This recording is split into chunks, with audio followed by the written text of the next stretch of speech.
Hi guys, welcome back to my channel. Today I'm going to show you how you can exchange the incredible hourglass. If you need this incredible hourglass, you can use battlefield memory treasure in Dragon Ball Z Dokkan battle. So I made this video is for beginner. If you are done with this ultimate class, you can get the incredible stone. You can check it out by tapping the exchange.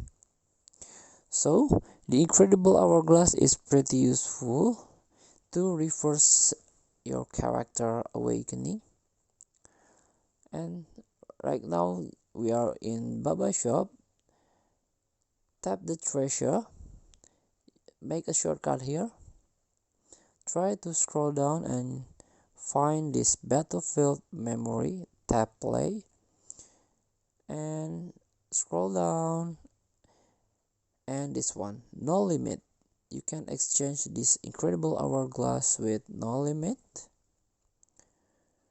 with only use 2,500 per one incredible hourglass. So thank you for watching. Don't forget to comment, like and subscribe, also click thanks button below. Enjoy the game.